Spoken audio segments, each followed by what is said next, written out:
So today we are going to talk about secret of convincing absolutely any profile in 3 simple steps.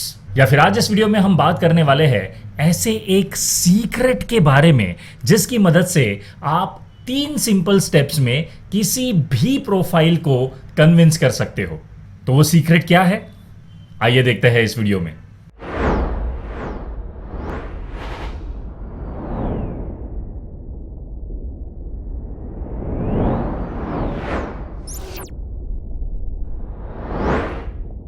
हाय, मेरा नाम है रवि और अगर आप पहली बार आए हो इस चैनल पे तो आपको बता दूं कि agentsrecruitment.com इस YouTube चैनल पे हम ऐसे ही कई सारे मास रिक्रूटमेंट एक्टिविटीज के बारे में बात करते हैं जिससे ज्यादा और बेहतर एजेंट्स रिक्रूट हो। और अगर आपने अभी तक इस चैनल को सब्सक्राइब नहीं किया है तो प्लीज सब्सक्राइब कीजिए, क्योंकि एजेंट्स को रिक्रूट करने के ऐसे कई सारे यूनिक और प्रोडक्टिव तरीकों के बारे में हम बात करते हैं इस चैनल पे। तो जैसा कि हम बात कर रहे थे कि आज इस वीडियो में मैं आपके साथ 3 सिंपल स्टेप्स में किस तरह से किसी भी प्रोफाइल को कन्विंस किया जा सकता है इंश्योरेंस इंडस्ट्री ज्वाइन करने के लिए या फिर आपकी टीम ज्वाइन करने के लिए, इसका एक सीक्रेट शेयर करने वाला हूं। लेकिन इन 3 स्टेप्स के बारे में बात करने से पहले मैं आपको ये बताना चाहता हूं कि ये जो टेक्निक है ना, या फिर ये जो 3 स्टेप्स है, इनको आप सिर्फ मास रिक्रूटमेंट एक्टिविटीज को इंप्लीमेंट करते वक्त यूज कर सकते हो। इनको यूज करने से पहले आपको कुछ सेट ऑफ क्वेश्चंस और कंपैरिजंस भी बनाने पड़ेंगे, और वो क्या होंगे मैं आपको थोड़ी देर में बताऊंगा जैसे ये 3 स्टेप्स आपको एक्सप्लेन करूंगा। और ये भी जरूरी है कि आपके सामने सिमिलर प्रोफाइल बैठी हो। जी हाँ, मेरा मतलब है कि अगर आप हाउसवाइफ प्रोफाइल को एड्रेस कर रहे हो तो आपके सामने सिर्फ हाउसवाइफ प्रोफाइल हो। अगर आप रिटायर्ड लोगों को एड्रेस कर रहे हो तो आपके सामने सिर्फ रिटायर्ड लोग हो। ये नहीं हो कि आपके सामने मिक्स पब्लिक बैठी हुई है। जी हाँ, कई बार होता है ना कि हम क्रेडिट कार्ड वाले डेटाबेस पे कॉलिंग कर लेते हैं, लोन वाले डेटाबेस पे कॉलिंग कर लेते हैं, और जो भी हाँ बोलता है उसको बुला लेते हैं ऑफिस पे और बिठा देते हैं अपने ऑफिस के ट्रेनिंग रूम में बिजनेस अपॉर्चुनिटी प्रेजेंटेशन सुनाने के लिए। तो ऐसा नहीं करना है। ओके, हमें हमारे सामने सिमिलर प्रोफाइल बिठानी चाहिए जिससे हमारा प्रेजेंटेशन भी काफी ज्यादा इफेक्टिव हो। तो चलिए बात करते हैं उन 3 स्टेप्स के बारे में जिसको इंप्लीमेंट करके आप किसी भी प्रोफाइल को आराम से कन्विंस कर सकते हो। तो इन 3 स्टेप्स को एक्सप्लेन करने के लिए मान लीजिए हम हमारे सामने इंडस्ट्री की सबसे टफेस्ट प्रोफाइल को बिठा रहे हैं और वो है housewife profile. So for example आपके सामने 10 हाउसवाइफ प्रोफाइल बैठी हुई है। पहले मैं 30 या 50 बोलता था, अब 10 बोलता हूं क्योंकि सोशल डिस्टेंसिंग का भी तो ख्याल रखना है ना हमें। इसलिए अगर आपके पास मान लीजिए 30 कंफर्मेशन हो ना, फिर भी आपको 10-10 की 3 बैच बना के उनको बुलाना पड़ेगा। तो मान लीजिए कि आपके सामने 10 हाउसवाइफ प्रोफाइल्स बैठी हुई है और अब वो टाइम है जब आपको इनको प्रेजेंटेशन देना है। तो मुझे ऐसे कई सारे सवाल इंडस्ट्री में से लोग पूछते हैं कि सर ये जो प्रेजेंटेशन देना होता है ना, बस यहीं पे हम गड़बड़ा जाते हैं, हमें पता नहीं चलता है कि उनके साथ क्या बात करनी चाहिए। और अगर आपको भी ये सवाल है ना तो ये वीडियो आपके लिए है। जी हाँ, ये काफी सिंपल 3 स्टेप्स है और इन 3 स्टेप्स का इस्तेमाल करके आपको ये सवाल कभी भी नहीं सताएगा कि अब इन प्रोफाइल्स के सामने या फिर इन प्रोफाइल्स को कन्विंस करने के लिए हमारे प्रेजेंटेशन में हम क्या बात करें। तो आपका जो प्रेजेंटेशन है वो आपको कुछ इस तरह से प्लान करना चाहिए। स्टेप नंबर 1, सबसे पहले आपको आपके प्रोफाइल को ये पूछना चाहिए कि why do you want to work part time, या फिर why do you want to have a second source of income, या आपको पैसा क्यों कमाना है। सो ये जो वाई है ना, ये वाला नहीं, दूसरा वाला वाई, हाँ करेक्ट, ये वाला। सो ये जो वाई है ना, ये वाई क्लियर होना बहुत ज्यादा इंपॉर्टेंट है। आपको ये पता होना चाहिए कि आप जिस प्रोफाइल को एड्रेस कर रहे हो उस प्रोफाइल को ऐसी क्या जरूरत पड़ सकती है या ऐसी क्या जरूरत पड़ गई है जिसकी वजह से उनको सेकंड सोर्स ऑफ इनकम चाहिए। तो ये वाई ढूंढने के लिए आपको उनको कुछ सवाल पूछने चाहिए, जैसे क्या आपको इसलिए पैसे कमाने हैं कि आपको आपका पूरा घर का खर्चा खुद उठाना है और आपके हस्बैंड की 100% सैलरी सेव करनी है, या फिर आपको आपके बेटे के या बेटी के एजुकेशन के लिए पैसा इकट्ठा करना है, या फिर आप फाइनेंशियली इंडिपेंडेंट होना चाहते हो, आप ये चाहते हो कि आप भी कुछ अच्छे पैसे कमाएं जैसे आपके हस्बैंड कमा रहे हैं। तो ये है स्टेप नंबर 1, आपको उनको ऐसे कुछ सवाल पूछने चाहिए जिससे आपको उनका वाई पता चले, उनको क्यों पैसा कमाना है। अब हम बात करते हैं हमारे स्टेप नंबर 2 के बारे में, और वो है what are your other options. यानी आपके पास ऐसे कौन से ऑप्शंस है जिससे आप सोच रहे हो कि आप अच्छा पैसा कमा सकते हो। हाउसवाइफ प्रोफाइल के लिए आप कुछ बिजनेसेस को डिस्कस भी कर सकते हो। जैसे फॉर एग्जांपल कुछ हाउसवाइफ्स टपरवेयर का बिजनेस करते हैं पार्ट टाइम में, टिफिन सर्विसेज का भी बिजनेस करते हैं, या फिर पापड़ अचार बना के बेचने का भी काम करते हैं। तो आपको इन बिजनेस अपॉर्चुनिटी के बारे में भी डिस्कस करना चाहिए कि इनसे आपको कितना पैसा मिलेगा। और उसके साथ साथ उनको आपको ये भी पूछना पड़ेगा कि इन बिजनेसेस को शुरू करने के लिए आपको कितना इन्वेस्टमेंट की जरूरत है। इस बिजनेस के लिए आपको कितने लेवल का कमिटमेंट देना पड़ेगा टाइम का, जो ऑब्वियसली आपको निकालना पड़ेगा आपके घर के दूसरे रिस्पॉन्सिबिलिटीज से। और उसके बाद आप उनको ये भी पूछ सकते हो, क्या ये सारे बिजनेसेस आप सोच रहे हो वो पेंडेमिक प्रूफ है?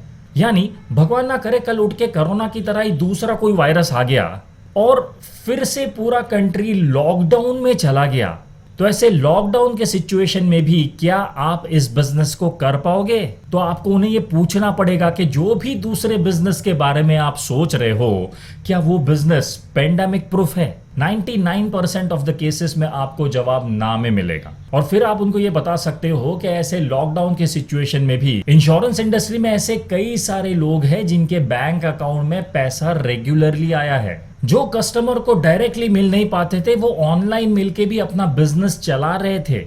उनका बिजनेस 100% पेंडेमिक प्रूफ था, इसलिए वो सरवाइव कर गए ऐसी डिफिकल्ट सिचुएशन को भी। तो ये है स्टेप नंबर 2। और उसके बाद हमें स्टेप नंबर 3 करना चाहिए, और वो है आपको FHI को इंट्रोड्यूस करना चाहिए। जी हाँ, FHI का मतलब होता है first hand informer. First hand informer का मतलब होता है कि अगर आपकी टीम में ऑलरेडी कोई हाउसवाइफ प्रोफाइल अच्छी तरह से काम कर रही है, अच्छा पैसा कमा रही है, तो आपको उन्हें भी स्टेज पे लाना चाहिए, उन्हें भी इंट्रोड्यूस करना चाहिए आपके ऑडियंस से। और आपको इन FHI को बोलना चाहिए कि आप अपना एक्सपीरियंस शेयर कीजिए इनके साथ कि किस तरह से आप पहले फाइनेंशियली काफी ज्यादा स्ट्रगल करती थी और इस प्रोफाइल को ज्वाइन करने के बाद किस तरह से आप फाइनेंशियली इंडिपेंडेंट हो गए हो, और लॉकडाउन के सिचुएशन में भी कितना पैसा आपने कमाया है जिसकी वजह से आपको और आपकी फैमिली को कोई परेशानी नहीं हुई। तो उस तरह से ये जो FHI है वो अपना पर्सनल एक्सपीरियंस शेयर करेगी। और जब एक हाउसवाइफ दूसरे हाउसवाइफ का पर्सनल एक्सपीरियंस सुनती है ना,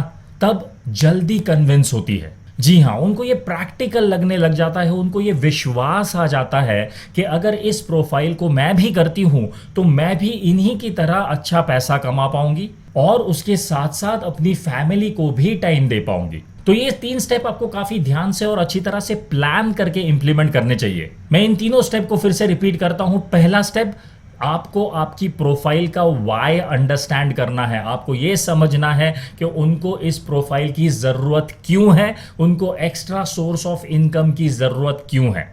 दूसरा स्टेप, आपको उनके पास दूसरी कौन सी अपॉर्चुनिटीज है उनके बारे में भी डिस्कस करना चाहिए और उनसे ये अपॉर्चुनिटी कैसे बेहतर है ये भी उनको समझाना चाहिए। और तीसरा और फाइनल स्टेप, आपको एक FHI यानी फर्स्ट हैंड इन्फॉर्मर को इंट्रोड्यूस करना चाहिए। तो इन 3 स्टेप्स का इस्तेमाल करके आप किसी भी प्रोफाइल को काफी आसानी से कन्विंस कर सकते हो। चलिए और एक प्रोफाइल के बारे में बात करते हैं। हम रिटायर्ड लोगों के बारे में बात करते हैं। अगर आपको आपकी टीम में रिटायर्ड पीपल, रिटायर्ड लोगों को रिक्रूट करना है, तो आप इन 3 स्टेप्स का इस्तेमाल किस तरह से कर सकते हो और किस तरह से उनको अपनी टीम में रिक्रूट कर सकते हो, किस तरह से उनको कन्विंस कर सकते हो, इसके बारे में बात करते हैं। तो चलिए मान लेते हैं कि आपके सामने रिटायर्ड लोगों की प्रोफाइल बैठी हुई है और अब वो समय है जब आपको प्रेजेंटेशन देना है। तो हम हमारा स्टेप नंबर 1 इंप्लीमेंट करेंगे। हम सबसे पहले ये समझने का प्रयास करेंगे कि उनको इस उम्र में जब वो रिटायर्ड हो चुके हैं सेकेंड सोर्स ऑफ इनकम की जरूरत क्यों है, या फिर उनको पार्ट टाइम बेसिस पे काम क्यों करना है या फुल टाइम बेसिस पे काम क्यों करना है। तो आपको रिटायर्ड पीपल प्रोफाइल के लिए एक अलग टाइप का क्वेश्चन का लिस्ट बनाना पड़ेगा। फॉर एग्जाम्पल, क्या आप चाहते हो कि रिटायर्ड होने के बाद भी आप अपना पूरे घर का खर्चा चलाएं और अभी भी आप आपके फैमिली में एक मेन ब्रेड अर्निंग की पोजीशन बनाए रखें?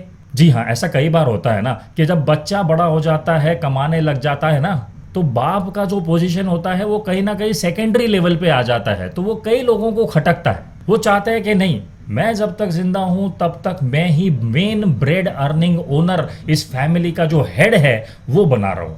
लेकिन अब जब मेरा बेटा बहुत ज़्यादा कमाने लग गया है तो कहीं ना कहीं मुझे ऐसा लग रहा है कि वो पोजीशन उसके पास चली जा रही है।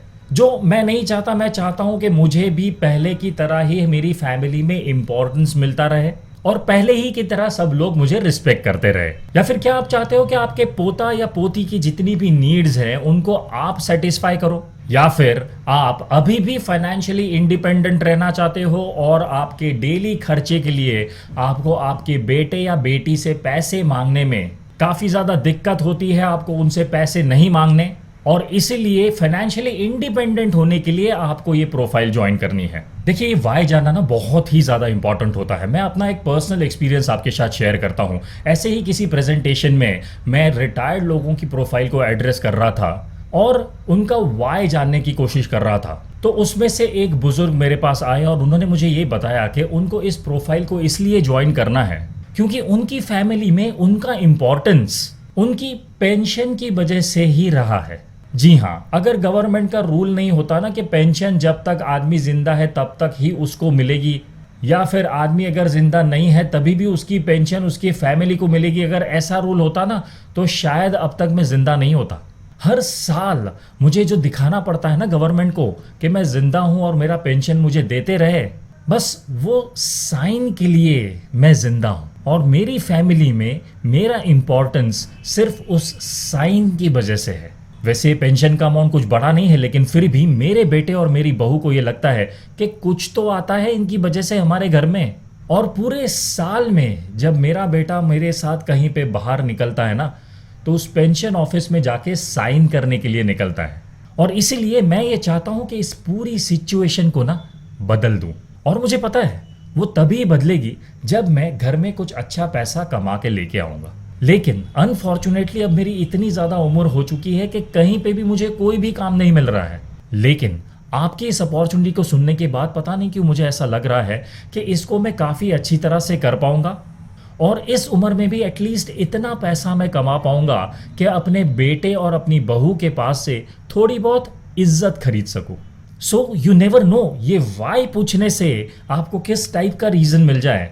और जब ऐसी प्रोफाइल को आप आपकी टीम में रिक्रूट करके उनको हेल्प कर पाओगे, उनको अच्छा पैसा कमाने के लिए एक अच्छा रास्ता दिखाओगे ना, तो that is actually which we call as career development. जी हाँ, करियर सिर्फ यंगस्टर्स का डेवलप नहीं होता है, ऐसे भी लोगों का डेवलप कर सकते हो जो रिटायर हो चुके हैं और अब फिर से अपनी जिंदगी में कुछ हासिल करना चाहते हैं। तो ये थे 3 स्टेप्स। आई एम श्योर आपको ये स्टेप्स काफ़ी ज़्यादा अच्छे लगे होंगे और इन 3 स्टेप्स को ना आप प्रैक्टिकली किसी भी प्रोफाइल्स के साथ यूज़ कर सकते हो। आप बिजनेसमैन प्रोफाइल के साथ यूज़ कर सकते हो, आप वर्किंग प्रोफेशनल्स के साथ यूज़ कर सकते हो, आप एक्स डिफेंस वालों के साथ भी इन 3 स्टेप्स को यूज़ कर सकते हो। और यही नहीं, लेकिन ऐसे कई और दूसरे भी टेक्निक्स होते हैं जिनकी मदद से आप ऐसे किसी भी प्रोफाइल को काफ़ी आराम से कन्विंस कर सकते हो अपनी टीम में रिक्रूट करने के लिए। और अगर उन टेक्निक्स के बारे में आपको जानना है तो आप लॉग ऑन कीजिए agentsrecruitment.com इस वेबसाइट पे, क्योंकि इस वेबसाइट पे हमने ऐसी ही कई सारी मास रिक्रूटमेंट एक्टिविटीज को 2 वीडियो ट्रेनिंग मटेरियल में कंपाइल किया हुआ है जिनका नाम है रिक्रूटिंग एजेंट्स एडिशन 1 और रिक्रूटिंग एजेंट्स एडिशन 2। इन दोनों वीडियो ट्रेनिंग मटेरियल में जितनी भी मास रिक्रूटमेंट एक्टिविटीज है, इन मास रिक्रूटमेंट एक्टिविटीज का इस्तेमाल करते हुए या फिर इनको इंप्लीमेंट करके आप आपके लोकल एरिया से भी काफी प्रोडक्टिव एजेंट्स को अपनी टीम में रिक्रूट कर पाओगे। इन दोनों वीडियो ट्रेनिंग मटेरियल में जितनी भी मास रिक्रूटमेंट एक्टिविटीज है, इन सारी मास रिक्रूटमेंट एक्टिविटीज का अगर आपको एक साथ एक्सेस चाहिए तो हमने एक बंडल पैक भी क्रिएट किया हुआ है। इस बंडल पैक का एक्सेस लेते ही आपको रिक्रूटिंग एजेंट्स एडिशन 1 और रिक्रूटिंग एजेंट्स एडिशन 2 इन दोनों वीडियो ट्रेनिंग मटेरियल में जितनी भी मास रिक्रूटमेंट एक्टिविटीज है, इन सारी मास रिक्रूटमेंट एक्टिविटीज का एक साथ एक्सेस मिल जाता है। इन मास रिक्रूटमेंट एक्टिविटीज को या फिर इस बंडल पैक को एक्सेस करने का लिंक मैंने नीचे डिस्क्रिप्शन में दे दिया है। So question of the day, क्या आप भी अपनी प्रोफाइल को कन्विंस करने के लिए ऐसे ही कुछ स्टेप्स को फॉलो करते हो? अगर हाँ तो मैं उन स्टेप्स को जरूर जानना चाहूंगा। आप उन स्टेप्स को नीचे कमेंट्स में लिख के मेरे साथ शेयर कर सकते हो। और अगर आपने अभी तक इस चैनल को सब्सक्राइब नहीं किया है तो प्लीज सब्सक्राइब कीजिए, क्योंकि एजेंट्स को रिक्रूट करने के ऐसे कई सारे यूनिक और प्रोडक्टिव तरीकों के बारे में हम बात करते हैं इस चैनल पे। मिलते हैं अगले वीडियो में।